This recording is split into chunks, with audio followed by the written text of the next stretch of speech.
ನಮಸ್ಕಾರ, ನೀವು ನೋಡ್ತಾ ಇದ್ದೀರಾ ನ್ಯೂಸ್ ಕರ್ನಾಟಕವನ್. ನಾನು ಅಪೂರ್ವ ರಾಘವೇಂದ್ರ. ಇಂದಿನ ಸುದ್ದಿಗಳತ್ತ ಗಮನ ಹರಿಸೋಣ.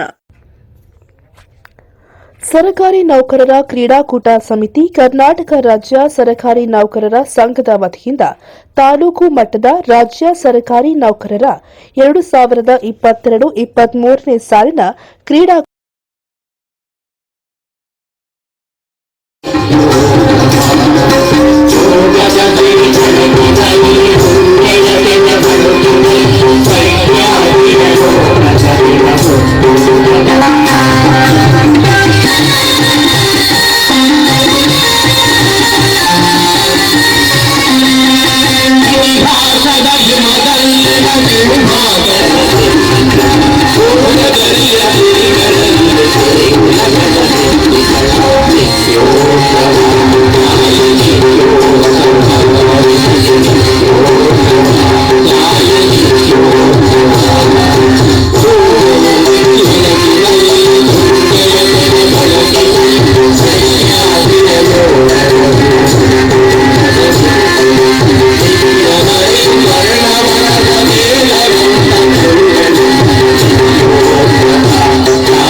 ಬೆಂಗಳೂರು ಗ್ರಾಮಾಂತರ ಜಿಲ್ಲೆ ದೇವನಹಳ್ಳಿ ಪಟ್ಟಣದಲ್ಲಿ 22/12/2022ನೇ ಗುರುವಾರದಂದು ಸರ್ಕಾರಿ ಪದವಿ ಪೂರ್ವ ಜೂನಿಯರ್ ಕಾಲೇಜು ಆಟದ ಮೈದಾನದಲ್ಲಿ ತಾಲೂಕು ಮಟ್ಟದ ರಾಜ್ಯ ಸರ್ಕಾರಿ ನೌಕರರ 2022-23ನೇ ಕ್ರೀಡಾಕೂಟಕ್ಕೆ ತಾಲೂಕು ದಂಡಾಧಿಕಾರಿ, ರಾಜ್ಯ ಸರ್ಕಾರಿ ನೌಕರರ ಕ್ರೀಡಾಕೂಟ ಸಮಿತಿ ಅಧ್ಯಕ್ಷರಾದ ಶಿವರಾಜ್ ರವರು, ರಾಜ್ಯ ಸರ್ಕಾರಿ ನೌಕರರ ಕ್ರೀಡಾಕೂಟ ಸಮಿತಿ ಉಪಾಧ್ಯಕ್ಷರು ತಾಲೂಕು ಕಾರ್ಯನಿರ್ವಹಣಾಧಿಕಾರಿ ವಸಂತಕುಮಾರ್ ಅವರು, ಕರ್ನಾಟಕ ರಾಜ್ಯ ಸರ್ಕಾರಿ ನೌಕರರ ಸಂಘದ ದೇವನಹಳ್ಳಿ ಅಧ್ಯಕ್ಷ ಎಚ್ ಬಾಲಕೃಷ್ಣರವರು, ಬೆಂಗಳೂರು ಗ್ರಾಮಾಂತರ ಜಿಲ್ಲೆ ಕರ್ನಾಟಕ ರಾಜ್ಯ ಸರ್ಕಾರಿ ನೌಕರರ ಸಂಘದ ಪ್ರಧಾನ ಕಾರ್ಯದರ್ಶಿ ಪಿ ಗಂಗಾಧರಪ್ಪ, ದೇವನಹಳ್ಳಿ ಕರ್ನಾಟಕ ರಾಜ್ಯ ಸರ್ಕಾರಿ ನೌಕರರ ಸಂಘದ ಗೌರವಾಧ್ಯಕ್ಷ ಕೆ ಹನುಮಂತ ದೇವನಹಳ್ಳಿ ಕರ್ನಾಟಕ ರಾಜ್ಯ ಸರ್ಕಾರಿ ನೌಕರರ ಸಂಘದ ಗೌರವಾಧ್ಯಕ್ಷ ಕೆ ಹನುಮಂತರಾಯಪ್ಪರವರು, ದೇವನಹಳ್ಳಿ ಪುರಸಭೆ ಅಧ್ಯಕ್ಷೆ ಗೋಪಮ್ಮ, ಉಪಾಧ್ಯಕ್ಷೆ ಕೆ ಗೀತಾ ಶ್ರೀಧರ್ ಮೂರ್ತಿ ಹಾಗೂ ಇನ್ನೂ ಅನೇಕ ಅಧಿಕಾರಿಗಳು ಹಾಗೂ ಮುಖಂಡರು, ಸರ್ಕಾರಿ ನೌಕರರ ಕ್ರೀಡಾಪಟುಗಳು ಸಮ್ಮುಖದಲ್ಲಿ ಜ್ಯೋತಿ ಬೆಳಗಿಸುವ ಮೂಲಕ ಹಾಗೂ ಪಾರಿವಾಳಗಳನ್ನು ಹಾರಿಸುವ ಮತ್ತು ಕ್ರೀಡಾ ಜ್ಯೋತಿಯನ್ನು ಬರಮಾಡಿಕೊಳ್ಳುವುದು, ಆಕಾಶದೀಪ ಹಾರಿಸುವ ಜೊತೆಯಲ್ಲಿ ಕ್ರೀಡಾಕೂಟಕ್ಕೆ ಚಾಲನೆಯನ್ನ ನೀಡಿದರು.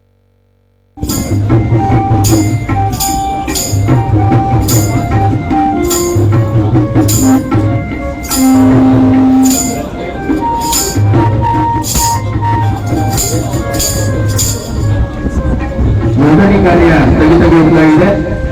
ಸ್ಥಗಿತಗೊಂಡಾಗ ಒಂದು ಕನಿಷ್ಠ 30 ನೌಕರರಿಗೆ ಟೋಕನ್ ನೀಡಲಾಗಿದೆ. ದಯವಿಟ್ಟು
ಸಾಲಿನ ಕರ್ನಾಟಕ ರಾಜ್ಯ ಸರ್ಕಾರಿ ನೌಕರ ಕ್ರೀಡಾಕೂಟ ಪಥಸಂಚಲನೆಗೆ ಧ್ವಜ ವಂದನೆ ಸಲ್ಲಿಸಲಿಕ್ಕೆ ಆಗಮಿಸಿರುವಂತಹ ತಂಡ ದೇವನಹಳ್ಳಿಯ ಪ್ರತಿಷ್ಠಿತ ಶಾಲೆಗಳಲ್ಲಿ ಒಂದೊಂದಾದಂತಹ ಭಾರತೀಯ ವಿದ್ಯಾಮಂದಿರ ಶಿಕ್ಷಣ ಸಂಸ್ಥೆ ತುಂಬ ಹತ್ತಿರವಾದ ಒಂದು ವಂದನೆಯನ್ನು ಸಲ್ಲಿಸ್ತಾ ಇದ್ದಾರೆ. ಅವರ ಹಿಂಭಾಗದಲ್ಲಿ ದೇವನಹಳ್ಳಿ ತಾಲೂಕಿನ ವಿವಿಧ ಇಲಾಖೆಗಳಿಂದ ಆಗಮಿಸಿದ ಎಲ್ಲ ನೌಕರರ ಬಾಂಧವರು ಈ ಒಂದು ಕ್ರೀಡಾಕೂಟದಲ್ಲಿ ಪಾಲ್ಗೊಳ್ಳಲಿಕ್ಕೆ ಉತ್ಸುಕರಾಗಿ ಆಗಮಿಸಿದ್ದಾರೆ. ವಂದನೆಯನ್ನು ಸ್ವೀಕರಿಸುತ್ತಿರುವಂತಹ ಮಾನ್ಯ ಶ್ರೀಯುತ ಶ್ರೀವಾಸ್ತವರು ತಹಸೀಲ್ದಾರರು, ತಾಲೂಕು ದಂಡಾಧಿಕಾರಿಗಳು ಹಾಗೂ ಈ ಒಂದು ಕಾರ್ಯಕ್ರಮದ ಕೇಂದ್ರ ಬಿಂದುವಾದಂತಹ ಶ್ರೀಯುತ ಎಚ್ ಬಾಲಕೃಷ್ಣರು, ಅಧ್ಯಕ್ಷರು ಕರ್ನಾಟಕ ರಾಜ್ಯ ಸರ್ಕಾರಿ ನೌಕರ ಸಂಘ ದೇವನಹಳ್ಳಿ ತಾಲೂಕು ಹಾಗೂ ಶ್ರೀಯುತ ವಸಂತಕುಮಾರ್ ಸರ್, ಅದೇ ರೀತಿ ಕ್ಷೇತ್ರ ಶಿಕ್ಷಣ ಅಧಿಕಾರಿಯಾದಂತಹ ಶ್ರೀಯುತ ಬಸವರಾಜ ಸರ್, ಶ್ರೀಮತಿ ಗೌತಮ್ ಅವರು, ಎಲ್ಲ ಅತಿಥಿಗಳನ್ನು ಸಹ ಈ ಒಂದು ಧ್ವಜ ವಂದನೆಯನ್ನು ಸ್ವೀಕರಿಸ್ತಾ ಇದ್ದಾರೆ. ಅವರಿಗೆ 2022 ಮತ್ತು 23ನೇ ಸಾಲಿನ ಈ ಒಂದು ಸರ್ಕಾರಿ ನೌಕರರ ಕ್ರೀಡಾಕೂಟದ ಪರವಾಗಿ ಒಂದು ಕಣ್ಣಿನ ಒಂದು ತಂಡ ಅಂತಾರೆ. ದಯಮಾಡಿ ಎಲ್ಲರೂ ಸಹ ವೇದಿಕೆ ಮುಂಭಾಗದಲ್ಲಿ ಶಾಂತದಲ್ಲಿ ಆಸೀನವಾಗಿ ತಮ್ಮನ್ನು ನಿಲ್ಲಿಸ್ಕೊಳ್ತಾ ಇದ್ದೀನಿ. ಮಾರ್ಚ್ ಪಾಸ್ಟ್ ಮತ್ತು ಬ್ಯಾಂಡ್ ಅನ್ನು ಹಾಗೆ ನಿಂತ್ಕೊಳ್ಳಿ. ಮಾರ್ಚ್ ಪಾಸ್ಟ್ ಮತ್ತು ಬ್ಯಾಂಡ್ ಅನ್ನು ನಿಂತ್ಕೊಳ್ಳಿ. ಪಾಲ್ಗೊಳ್ಳುವಂತಹ ತಂಡಗಳು ಸಹ ಅದೇ ರೀತಿ ಹಾಡಲ್ಲಿ ಅಲ್ಲೇ ನಿಂತ್ಕೊಳ್ಳಿ. ಎಲ್ಲ ಅತಿಥಿಗಳನ್ನು ಸಹ ತಂಡಗಳ ಪರಿಚಯಕ್ಕೆ ಆಗಮಿಸ್ತಾ ಇದ್ದಾರೆ. ವೇದಿಕೆ ಮುಂಭಾಗದಲ್ಲಿ ಹಾಗೆ ಆಸೀನವಾಗಿ ಮಾರ್ಚ್ ಪಾಸ್ಟ್ ಹಾಗೆ ನಿಂತ್ಕೊಳ್ಳಿ. ಹಾಗಾಗಿ ಎಲ್ಲರಿಗೂ ಶುಭ ಹಾರೈಸ್ತೇನೆ. ಸರ್ಕಾರಿ ನೌಕರರಿಗೆ ಕ್ರೀಡಾಕೂಟ ಅಂತಕ್ಕಂಥದ್ದು ಒಂದು ಕಾರ್ಯಕ್ರಮ ಪ್ರತಿ ವರ್ಷ ನಡೀತಿರುವಂತದ್ದು ಶುಭದಾಯಕ. ಅದು ಸಹ ನಮ್ಮಲ್ಲಿ ಸಂಖ್ಯೆಗನುಗುಣವಾಗಿ ನಾವು ಯಾರು ಹಾಜರಾಗ್ತಿಲ್ಲ ಅನ್ನೋದೇ ಒಂದು ಕಡೆ ಬೇಸರ ಇದೆ. ಸುಮಾರು ಒಂದು ತಾಲೂಕಲ್ಲಿ 2-2.5 ಸಾವಿರ ನೌಕರಿದ್ರು ಸಹ ನಾವು ಒಂದು 100-150 ಜನಕ್ಕಿಂತ ಹೆಚ್ಚಿಗೆ ನಾವು ಭಾಗವಹಿಸಲಿಕ್ಕೆ ಆಗ್ತಿಲ್ಲ. ಅದು ಕಾರಣಗಳು ಬೇರೆ ಬೇರೆ ಇರ್ಬೋದು. ಸರ್ಕಾರಿ ಕೆಲಸದ ಒತ್ತಡದಲ್ಲಿ ಕೆಲವರಿಗೆ ಹಾಜರಾಗಲಿಕ್ಕೆ ಆಗದೇ ಇರ್ಬೋದು. ಅದು ಇನ್ನೂ ಹೆಚ್ಚಿನ ಸಂಖ್ಯೆಯಲ್ಲಿ ಭಾಗವಹಿಸಬೇಕಾಗಿತ್ತು. ಇದೊಂದು ಕ್ರೀಡೆ ಮನುಷ್ಯನಿಗೆ ಮಾನಸಿಕ ಸ್ಥಿರತೆಯನ್ನ, ಉತ್ತಮ ಆರೋಗ್ಯವನ್ನ ತಂದುಕೊಡ್ತಕ್ಕಂಥ ಈ ಒಂದು ಏನು ಕಲ್ಚರಲ್ ಆಕ್ಟಿವಿಟೀಸ್ ಇರ್ಬೋದು, ಕ್ರೀಡೆ ಇರ್ಬೋದು, ವ್ಯಾಯಾಮ ಇರ್ಬೋದು, ಇವೆಲ್ಲವೂ ಕೂಡ ಮಾನವನ ಜೀವನಕ್ಕೆ ದೈಹಿಕ ಮತ್ತು ಮಾನಸಿಕ ಒಂದು ಸ್ಥಿರತೆಯನ್ನು ಕಾಪಾಡಲಿಕ್ಕೆ ಒಂದು ಮಾಧ್ಯಮ. ಹಾಗಾಗಿ ಎಲ್ಲರೂ ಒಳ್ಳೇದಾಗಲಿ. ಎಲ್ಲರೂ ಸ್ಪೋರ್ಟಿವ್ ಮನೋಭಾವದಿಂದ, ಸ್ಪರ್ಧಾ ಮನೋಭಾವದಿಂದ ಆಟ ಆಡಬೇಕು. ಸೋಲು ಗೆಲುವು ಎರಡೂ ಇರುತ್ತೆ. ಸೋತಾಗ ಬೇಜಾರು ಮಾಡ್ಕೊಳ್ದೆ, ಗೆದ್ದಾಗ ಇರುತ್ತೆ. ಸಮಾನವಾಗಿ ಎಲ್ಲರೂ ಭಾಗವಹಿಸಬೇಕು ಅಂತ ಹೇಳ್ತಾ ಎಲ್ಲರಿಗೂ ಶುಭ ಆಗಲಿ. ಈ ಒಂದು ಅಭಿನಂದನೆ. ಅವರು ಒಂದು ಊಟ ಕೊಟ್ಟು ನಮ್ಗೆ ಖುಷಿ ಅಂತಲ್ಲ, ಆ ಒಳ್ಳೆ ಮುಗಿಸಿದೆಯಲ್ಲ ನಮ್ಮ ಶಾಸಕರಿಗೆ, ಅದು ನಮ್ಗೆ ಬಹಳ ಆನಂದ ಆಯಿತು. ಆ ಒಂದು ಇದಕ್ಕೆ ಅವರಿಗೆ ಚಿರಋಣಿಗಳಾಗಿರ್ತೀವಿ. ಅದೇ ರೀತಿ ನಮ್ಮೆಲ್ಲ ಸರ್ಕಾರಿ ನೌಕರರು ಕಚೇರಿಗಳಲ್ಲಿ ರಾತ್ರಿ ಆಗದಂತೆ ಒತ್ತಡಗಳು, ಮಾನಸಿಕ ಒತ್ತಡಗಳು. ಈಗ ಚುನಾವಣೆ ವರ್ಷ ನಮ್ಗೆ ರಾತ್ರಿ 9:30 ಮನೆ ಇರುವಂತೆ ಆ ಚುನಾವಣೆಯಲ್ಲಿ ಸಣ್ಣ ವ್ಯತ್ಯಾಸ ನಮ್ಗೆ ಎಷ್ಟು ಕಷ್ಟ ಆಗುತ್ತೆ ಅನ್ನೋದು ನಾವು ಅನುಭವಿಸಿದ್ದೀವಿ. ಆ ಕಷ್ಟಗಳನ್ನು ಆ ನಡುವೆಯೂ ಕೂಡ ಅಷ್ಟೇ ಒತ್ತಡಗಳಿದ್ರು ಕೂಡ ಎಲ್ಲ ಸರ್ಕಾರಿ ನೌಕರರು ಯಾರೂ ಫ್ರೀಯಾಗಿರೋಲ್ಲ. ಎಲ್ಲಾದ್ರೂ ಹೊರತಾದಂಥ ಕೆಲಸ ಕಾರ್ಯಗಳಿರ್ತದೆ. ಆದರೂ ಬಿಟ್ಟು ಬಂದು ನೋಡಿ ಕ್ರೀಡಾ ಕಾರ್ಯಕ್ರಮಗಳಲ್ಲಿ ಭಾಗವಹಿಸಿದ್ರ ಸ್ವಲ್ಪ ಮಾನಸಿಕ ಒತ್ತಡ ಕಡಿಮೆ ಆಗಲಿ ಅನ್ನೋದೇ ಮೇನ್ ಉದ್ದೇಶ ಇರೋದು. ಮತ್ತೆ ಲವಲಂಬಿ ಅಂದೇರಿ ಈ ಒಂದು 2 ದಿನಗಳಾದ್ರೂ ಸಂತೋಷವಾಗಿರಿ. ನೀವೆಲ್ಲರೂ ಬಂದ್ಬಿಟ್ಟು ನಮ್ಮ ಒಂದು ನಮ್ಮ ಆಶಯಗಳು ಆಗಿದೆ. ಇದರಲ್ಲಿ ಈ ನಮ್ಮ ಕೇಂದ್ರ ಸಂಘಗಳು ತಾಲೂಕು ಕ್ರೀಡಾಕೂಟದ ಅವಶ್ಯಕತೆ ಇಲ್ಲ. ಜಿಲ್ಲಾ ಮಟ್ಟದಲ್ಲಿ ಮಾಡಿಬಿಡಿ, ಪದ್ಧತಿ ಚೇಂಜ್ ಮಾಡಿ ಅಂತ. ಬಟ್ ನಮ್ಮ ಪದಾರ್ಥಗಳು ಹೋಗ್ತಿಲ್ಲ, ಎಲ್ಲ ಸಹ ಮಾಡಲೇಬೇಕು ತಾಲೂಕು ಮಟ್ಟದವರು. ಇನ್ನು ಅವರೇ ನನ್ನ ಸಹೋದರಿಗಳಿಗೆ ನಾನೇ ಕಾಡ ಅಂತ ಹೇಳಿ ಸರ್ ಆಯ್ತು ಮಾಡ್ಬಿಡ್ರಪ್ಪ, ಚೆನ್ನಾಗಿ ಮಾಡಿದ್ರೆ ಅಚ್ಚುಕಟ್ಟಾಗಿ ಮಾಡ್ತಕ್ಕಂಥ ನಮ್ಮೆಲ್ಲ ರಾಜ್ಯ ಸರ್ಕಾರ ನೌಕರ ಸಂಘದ ದೇವನಹಳ್ಳಿ ತಾಲೂಕು ಮತ್ತು ಗ್ರಾಮಾಂತರ ಜಿಲ್ಲೆಯ ಎಲ್ಲ ಪದಾಧಿಕಾರಿಗಳಿಗೆ ನಾನು ಅನಂತ ಧನ್ಯವಾದಗಳು ಮುಗಿಸ್ತೀನಿ. ಅದೇ ರೀತಿ ನಮ್ಮ ತಾಲೂಕು ಕಚೇರಿಯ ನಮ್ಮ SDA ನಮ್ಮ ಮಹೇಶ್ ಅವರು ಏನೋ ಒಂದು ವ್ಯವಸ್ಥೆಗಳಿಗೆಲ್ಲ ಪಾಪ ಓಡಾಡಿ ನಮಗೆಲ್ಲ ಅವರು ಸಹಾಯ ಮಾಡ್ತಾ ಇದ್ದಾರೆ. ಬಟ್ ಇದಕ್ಕೆಲ್ಲ ನೀವೆಲ್ಲ ನಿಮ್ಮ ಸಹಕಾರದಲ್ಲಿ ಜೀವನ ಮಾಡಕ್ಕೆ ಸಾಧ್ಯ ಇಲ್ಲ. ನಾವು ಎಲ್ಲ ಸ್ವಲ್ಪ ಜನ ಕಡಿಮೆ ಇದ್ದಾರೆ. ಅದಕ್ಕಿಂತ DC ಅವ್ರನ್ನ, CEO ಅವ್ರನ್ನ ಮತ್ತೆ ಮಂತ್ರಿಗಳಿಂದ ಏನಂತಿದ್ವಿ, ಬಡು ಸಹಜದಿಂದ ಯಾರು ತಲೆಗೆ ಯಾರು ಇಷ್ಟ ಆಗಿಲ್ಲ. ನಾವೇ ದೊಡ್ಡದಾಗೋಣ ಅಂದ್ಬಿಟ್ಟು ಈ ಸತಿ ನಾವೇ ಹೋಗ್ತಿದ್ದೀವಿ. ಅದ್ರಿಂದ ಯಾರು ಅನ್ಯಾಯ ಭಾವಿಸ್ಬಿಡಿ. ಅದಕ್ಕೆಲ್ಲ ಉತ್ಸಾಹದಿಂದ ಒಬ್ಬ ಸೋಲಿಗೆ ವಿದ್ಯಾರ್ಥಿ ಕ್ರೀಡೆ ಆದ್ಮೇಲೆ ನೀವು ಯಾರು ಗೆದ್ದವರು ಬೀಳೋದಾಗ್ಲಿ ಸೋತವರು ಕುಗ್ಗೋದಾಗ್ಲಿ ಆಗೋದು ಬೇಡ. ಎಲ್ಲ ನಮ್ಮವರೇ, ನಮ್ಮ ಅಣ್ಣ ಬಂದ್ರೆ ಎಲ್ಲ ನಮ್ಮ ಸಹೋದ್ಯೋಗಿಗಳೇ. ಯಾರು ಏನು ಇದಿಲ್ದಾನೆ ಆನಂದವಾಗಿ ಈ ಒಂದು 2 ದಿವಸ ಎಂಜಾಯ್ ಮಾಡಿ.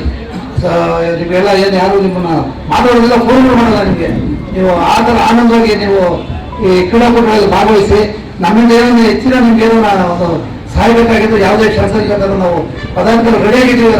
ದೇವನಹಳ್ಳಿ ತಾಲೂಕಿನಲ್ಲಿ ನಾವು ಪ್ರತಿ ತಿಂಗಳಲ್ಲಿ ನಿವೃತ್ತ ಆಗ್ತಾ ಇರ್ತಂದ್ರೆ ಎಲ್ಲ ಸರ್ಕಾರಿ ನೌಕರಿಗೆ ನಾವು ಸನ್ಮಾನ ಮಾಡ್ತೀವಿ. ಹಿಂದೆ ಯಾರು ಮಾಡಬೇಕು ಗೊತ್ತಿಲ್ಲ, ನಾವು ಬಂದಲ್ಲಂತೂ ಎಲ್ಲರೂ ಒಂದು ಅಭಿನಂದಿಸ್ತೀವಿ. 60 ವರ್ಷ ಸರ್ಕಾರಿ ಸೇವೆ ಮಾಡಿ ಪಾಪ ಏನೋ ಒಂದು ರಿಟೈರ್ಡ್ ಟೈಮಲ್ಲಿ ಅವ್ರಿಗೊಂದು ಎಲ್ಲೊಂದು ವೇದನೆ ಇರುತ್ತೆ.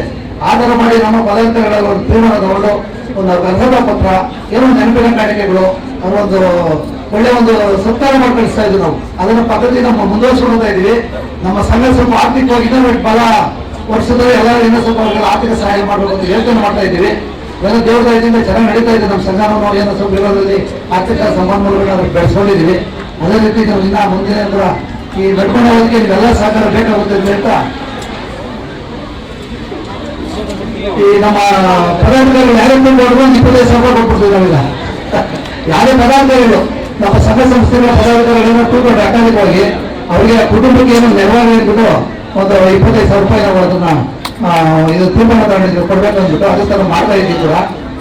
ಇನ್ನು ಮುಂದಿನ ಏನು ಸೌಲಭ್ಯ ಹಲವಾರು ಇದು 7ನೇ ವೇತನ ಆಯೋಗ ಸಂಖ್ಯೆಯಲ್ಲಿ ಜಿಲ್ಲಾ ಮಟ್ಟದ ಕ್ರೀಡಾಕೂಟದಲ್ಲಿ ತಾವೆಲ್ಲರೂ ಸಕ್ರಿಯವಾಗಿ ಭಾಗವಹಿಸಿ ರಾಜ್ಯ ಮಟ್ಟದಲ್ಲೂ ಕೂಡ ಪ್ರಶಸ್ತಿಗಳನ್ನ ತಗೊಂಡಿರ್ತೀರಾ. ನಿಜವಾಗ್ಲೂ ದೇವನಹಳ್ಳಿಯ ಒಂದು ಜನ ಎಲ್ಲ ಸಮಸ್ತ ಸರ್ಕಾರಿ ನೌಕರರಿಗೆ ಒಂದು ಅಭಿನಂದನೆಗಳು. ಅದೇ ರೀತಿ ಹೆಚ್ಚಿನ ಒಂದು ತಮಗೆ ಉತ್ತೇಜನ ನೀಡಬೇಕಾದ್ದು ನಮ್ಮ ಸರ್ಕಾರಿ ನೌಕರರ ಸಂಘದ ಒಂದು ಕರ್ತವ್ಯ. ಪ್ರತಿ ವರ್ಷನೂ ಕೂಡ ಇದೇ ರೀತಿ ನಮ್ಮ ತಾಲೂಕು ಅಧ್ಯಕ್ಷರಾಗಿರ್ತಕ್ಕಂಥ ಬಾಲಕೃಷ್ಣ ಅವರ ನೇತೃತ್ವದಲ್ಲಿ ಪ್ರತಿ ವರ್ಷ ನಡ್ಕೊಂಡು ಬರ್ತಾ ಇದೆ. ಅದೇ ರೀತಿ ಈ ವರ್ಷ ಕೂಡ ಹೆಚ್ಚಿನ ಸಂಖ್ಯೆಯಲ್ಲಿ ಜಿಲ್ಲಾ ಮಟ್ಟದಲ್ಲಿ ಭಾಗವಹಿಸಿ ತಾವು ಸಹ ರಾಜ್ಯ ಮಟ್ಟದಲ್ಲಿ ಸಹ ಹೆಚ್ಚಿನ ಪ್ರಶಸ್ತಿಗಳನ್ನ ದೇವನಹಳ್ಳಿ ತಾಲೂಕಿನ ಪ್ರತಿನಿಧಿಗಳು ಭಾಗವಹಿಸಬೇಕು ಅಂತ ತಮಗೆಲ್ಲರೂ ಶುಭ ಹಾರೈಕೆಯನ್ನ ಮಾಡಿ ನನ್ನ ಮಾತುಗಳನ್ನು ಮುಗಿಸ್ತಾ ಇದ್ದೀನಿ. ಈ ಸಮಯದಲ್ಲಿ ಆಗಮಿಸಿದ ಗಣ್ಯರನ್ನ ಸರಕಾರಿ ನೌಕರರ ಕ್ರೀಡಾಕೂಟ ಸಮಿತಿ ಮತ್ತು ಕರ್ನಾಟಕ ರಾಜ್ಯ ಸರಕಾರಿ ನೌಕರರ ಸಂಘ ಗೌರವಿಸಿ ಅಭಿನಂದನೆಯನ್ನ ಸಲ್ಲಿಸಲಾಯಿತು. ಈ ಕಾರ್ಯಕ್ರಮದಲ್ಲಿ ಸರಕಾರಿ ನೌಕರರ ಸಂಘದ P Adarsh, LM Umashankar, V Ranganath, ಇನ್ನೂ ಅನೇಕ ಅತಿಥಿಗಳು, ಅಧಿಕಾರಿಗಳು, ಶಿಕ್ಷಕಿಯರು ಹಾಜರಿದ್ದರು. ನಾಯ್ಡು ತಂಡದಿಂದ ಭಕ್ತಿ ಗೀತ ಗಾಯನ ಅದ್ದೂರಿಯಾಗಿ ನಡೆಸಿಕೊಟ್ಟರು.